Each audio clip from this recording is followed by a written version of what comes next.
Welcome. In this video, I'll show you how to change your cursor in Crosshair X. All right, so first up, go ahead and open up the application.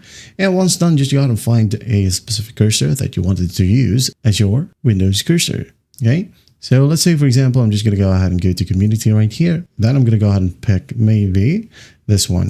I'm going to click on it. And as you can see here I have the preview. Just make sure that it is set to visible. Okay, so you'll have a preview. Now go to the left panel. Right here we have customizations. Now click on cursor. Okay, here we have the cursor. Now if you want to, you can go ahead and resize it, crop it if you want to. Okay, change the preview option right here. And by the way, if you want to resize it, just use these points right here.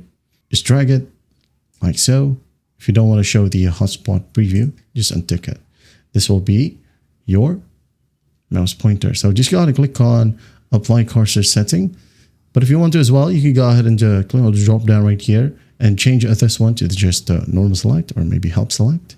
Okay, or for all cursors. So once that's done, just go ahead and hit apply right here. And as you can see, we now have a new sick cursor or mouse pointer. Okay, that is it. I hope this video helps, and I'll see you in the next one.